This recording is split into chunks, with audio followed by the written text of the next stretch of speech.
I liked working with my old dad. I called him Pappy, and I call this Pappy and his pipe.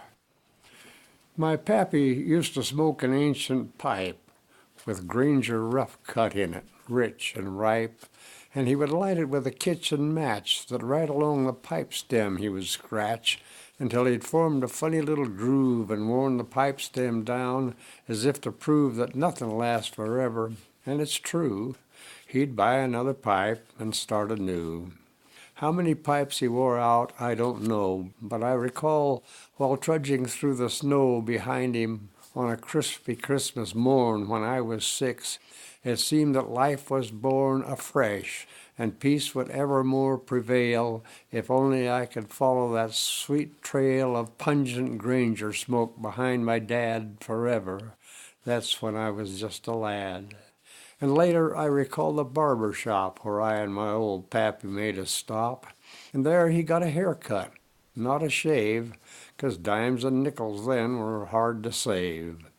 Well, Pappy put his pipe up on a shelf, and I, a kid of 10, amused myself by reading stuff we didn't have at home and letting my imagination roam, when I glanced up and saw a local guy take Pappy's pipe and careful, on the sly, remove the plug of Granger that was there and substitute a hank of human hair from off the floor. And silently I watched. I didn't want to see a good joke botched with half a dozen fellers sitting there just waiting for my dad to smoke that hair. They knew as well as I did what he'd do.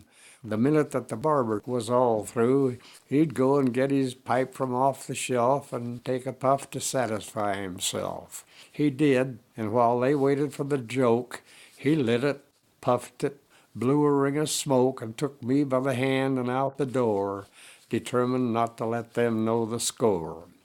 They never did. He didn't even cough until we'd reached the wooden water trough a half a block away, and then he said, like poker, if they see your hand, you're dead.